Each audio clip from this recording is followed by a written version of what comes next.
Wow, I'm so happy to welcome our guest today. He is a multi-talented man of stage and screen, actor, writer, director, magician. We'll talk about that later on.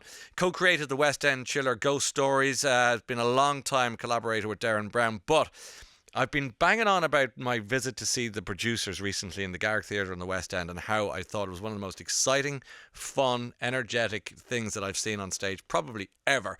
The run of that show, and it's proof in the pudding, it's now been extended until September 2026. The star of the show is Andy Nyman, and he's our guest at the top of the tower. Andy, welcome. Lovely to see you. Thank you, Ryan. It is lovely to be here. Congratulations. Thank you. I'm so... This is the joy of the job, is that I can get to see somebody like you who I think... it would be fair to say represents a crew because you're all in it together. Oh yeah, you're definitely the star of the show at The Producers, and you really have it's a knockout production, and you're brilliant in it. Thank you. So that's not fakery. That's the truth. If I didn't really like it that much, I'd be quietly talking about the set design. Yeah, exactly. Wonderful lighting. Lovely. Yeah. Tell us about The Producers. I suppose that we should just. Before we go any further, people haven't seen it. So those who have, what are we dealing with here? So you're dealing with a show. It was written, and I mean, when I say written, Mel Brooks, the legend that is Mel Brooks, who is still alive, is 99. Amazing. He wrote the movie in the 60s, and then he turned it into a musical in about 2000. He wrote the songs, he wrote the music, he wrote the play. And this is the first major revival since then, and it was a gigantic hit back in the day. Sure. It is the story of a Broadway producer called Max Bialystock. Me. Yeah.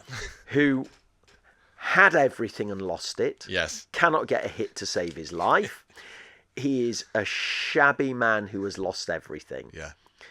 Into his office walks a rather shy accountant, little neurotic, who has come to do his books, has a look at his pretty pathetic books and says, do you know what's really interesting?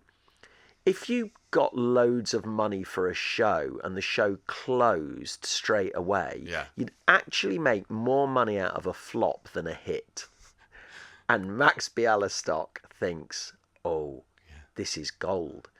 All we need to do is put together the worst show ever made, and we are guaranteed a fortune. So now we have a show within a show, right? Okay. So and it's fair to say nothing quite goes to plan. Yeah. Within that rather brilliant, delicious comedic premise is some of the most outrageous comedy. It pushes the envelope. It is jaw-dropping. Yeah. It's so lovely to be in a show where you can genuinely, with no shame of contradiction, be able to say you will cry with laughter. You hear every night just the audience howling with laughter, let alone these amazing songs. It is a brilliant cast. Every single person brings their A game to it. Yeah, and they do in this production, honest to God. We are having a ball doing it. It's an absolute joy. You know, I've done this job.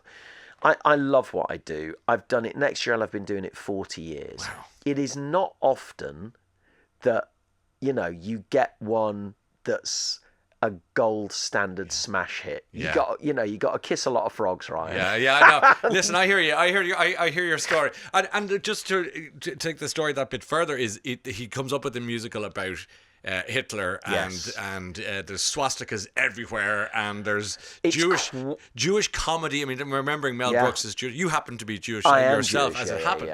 And you know, I'm looking at it going, okay, and then there's a song about is it Keep It Gay or and that is so funny and so camp.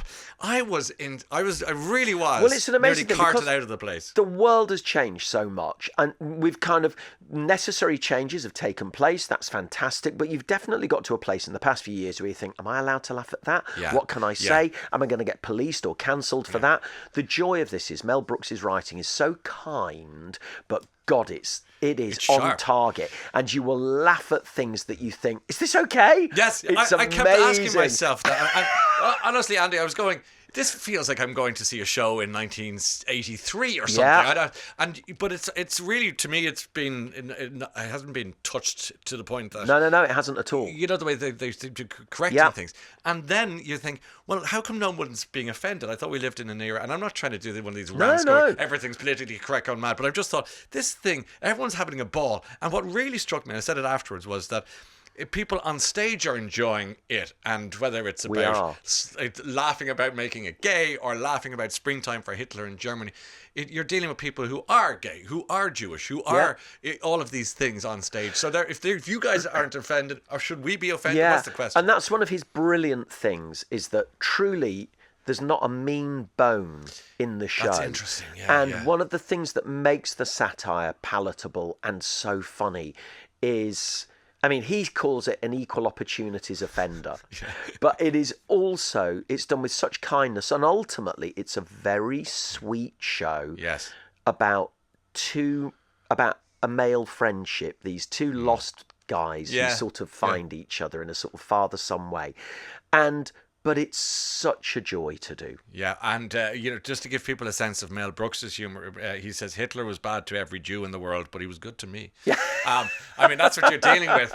I mean, that sums up the humour in this. It's quite a thing. It really is. And also, you know, it's his way of...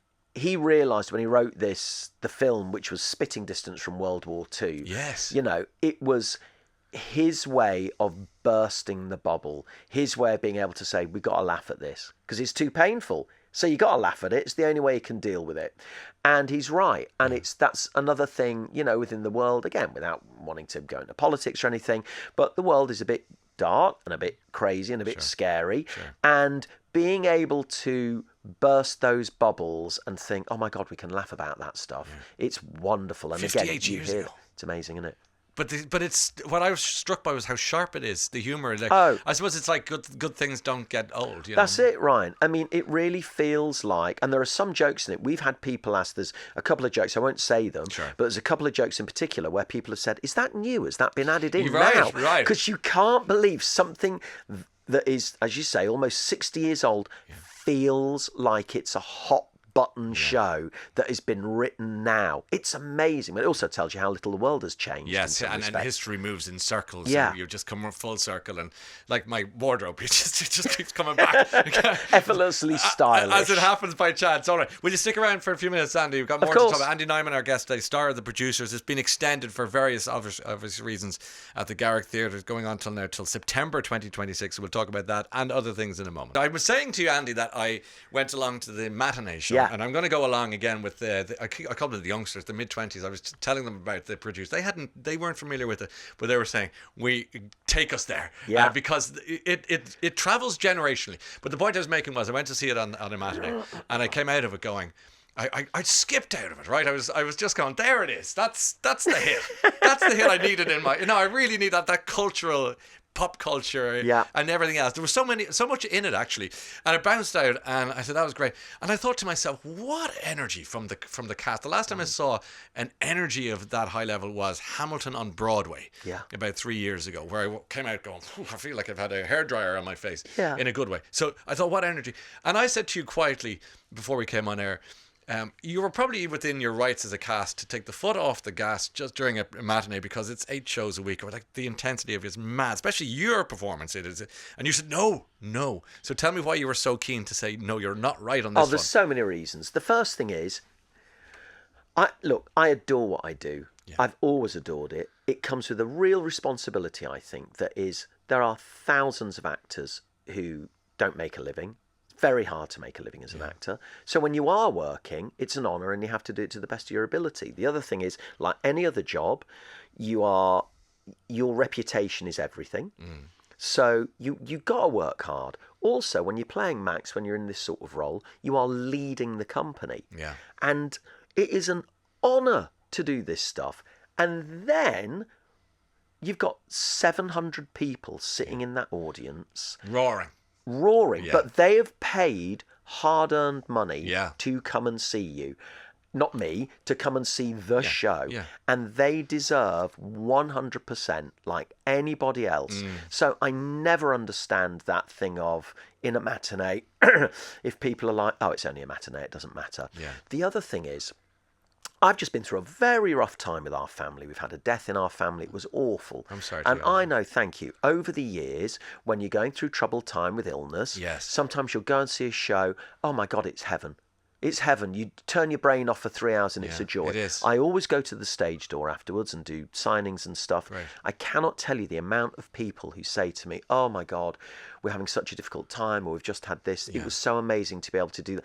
You are also delivering that. Yeah. You are allowing people to be entertained as fully as you can. So I have no truck with the idea. I love that. That's real passion. That I really am very, very passionate about it. Yeah. Because you are, my pal Killian is well, he just finished up as Jean Valjean in Les Mis. Oh, Killian Donnelly, yeah. of course. You know, he's legend within that legend. world. Yeah. And he strikes me a bit like yourself as the captain of a team. Yeah. And has that real sense of this jersey's going on. In his case, the Jean Valjean coat. But that's the armour. And you have your armour in Producers. And you have almost a responsibility, not just to the audience, but to the people that, because you're the captain of the team, to the whole team. Like, it's quite a big responsibility. Well, listen, there's another responsibility, Ryan, that I feel very deeply. That is, I first sat and watched that film as a little Jewish kid with my parents. The Producers. Yeah. Crying, watching my parents crying with laughter and loving this show. And I had an amazing experience 20 odd years ago when it was one of the first shows we took our kids to see on Broadway. And here I am doing that. And you've got to honour that and do it with just such a... We're doing 2 today. I can't wait. You're doing 2 today. Of course, it's the Thursday matinee. It's magnificent. And of course, you were so highly praised for Fiddler on the Roof, which is a very different type of... I don't just do Jewish roles. No, I was going to say. I've got a list of top 10 Jewish roles. I'm on the list. Andy Nyman. Yeah. So Yentl was brilliant. I was brilliant in that. Yeah, I shaved my legs. You were really good at that. Yeah. But Fiddler on the Roof was great. But also then we took a look at Peaky Blinders. Yeah. You were Winston Churchill. What an interesting role that must have been. Did you work with that? Because I loved Peaky Blinders, but I can't recall. Did you work with Cillian Murphy? I did not. On that? No. I was only on the first series. Every time they then offered me the other series, I was busy. But I worked with the legend that is Sam Neill. Yes, great. He played that Northern Irish police officer. He absolutely did, which is his family are from there. Is that right? Yeah. And that was incredible. But of course, when you did that first series, it wasn't Peaky Blinders. It was just a show you were filming. You were taking a punt, really. Well, you're just doing a show. Yeah. You know, and it was wonderful to do that because when they asked me to do it, it was very much, we don't want an impression of Churchill. Okay. We want, so you dig into it and think like I do with any other role. I do a little bit of research on it and find a young Churchill voice and all of that. And then you sort of think, well, who is that man and who am I? And where do the two where can you blur them together? So you create your version of it. And it was amazing that the show hit as well as it did. And there's more to come. And then you just bouncing around. You're part of the Wicked universe, as they call it. You're Elphaba's stepfather, isn't that right? I am. Well, Elphaba's father. Father, sorry. Yeah. Well, no. I'm not a father. Yeah. I think it's my child until she's born. Yes. Yeah. I mean, my goodness me, that film, and of course the second one's just come out. But that film, what an extraordinary piece of work. To be honest with you, I went to it within 2 minds going, I don't know if this is my jam. Oh, yeah. I went with my oldest daughter, and we're still talking about it. For some reason, key to it, Andy, tell me if I'm right or wrong on this. The key to it is go and see it on the big screen in the cinema. Do not waste this extraordinary visual feast on a little screen. I agree. I think that's part and parcel of it, is it really is an overwhelming experience. But I think the real key to it is the director, John Chu, Brilliant. who did an amazing job. All he cared about, when I met him about the role, all he cared about was the emotional truth of it. Really? He wanted to know, are you a dad? Let's talk about family, because that was the whole point of the film. The truth of that film is about what it's like, from my story and what it is like for Elphaba to know your father does not love you, but he loves your sister because he knows you're not his. I mean, and when you root it truthfully, suddenly, this thing that you sort of think, well, I don't like musicals, or it's not for me, or whatever, it just becomes a very human story that is so moving. It's such an incredible film. We'll finish on the fact that The Producers had an extended run. It has. I mean, don't take my recommendation for it. Take the fact that demand is there. And honestly, my role here is not to sell you a pup, as we say. I just try and sell you the good stuff. This is the good stuff. Thank you know you, what I mean? Ryan. And it's real quality. Andy, your performance and what you give it is just tremendous. And you give people bang for their buck. And you've got 2 performances tonight. I'm in awe of you and the cast and what you do. Honest to God, you're great. And even off air, we had a fascinating conversation that's for another day. Yeah. But I'm really happy to have met you and to say pleasure to meet and will you, you Ryan. take back all our gratitude to the cast and say that absolutely keep the show will. going because you're brilliant. I will. Yeah. And the only thing I would say to listeners who are thinking of going, book Fast. because it sells at, we are very blessed to see every night we go out and there's a sign outside saying house full. Amazing. So if you're thinking of going, get onto the website and book it. I love it. Virgin Radio.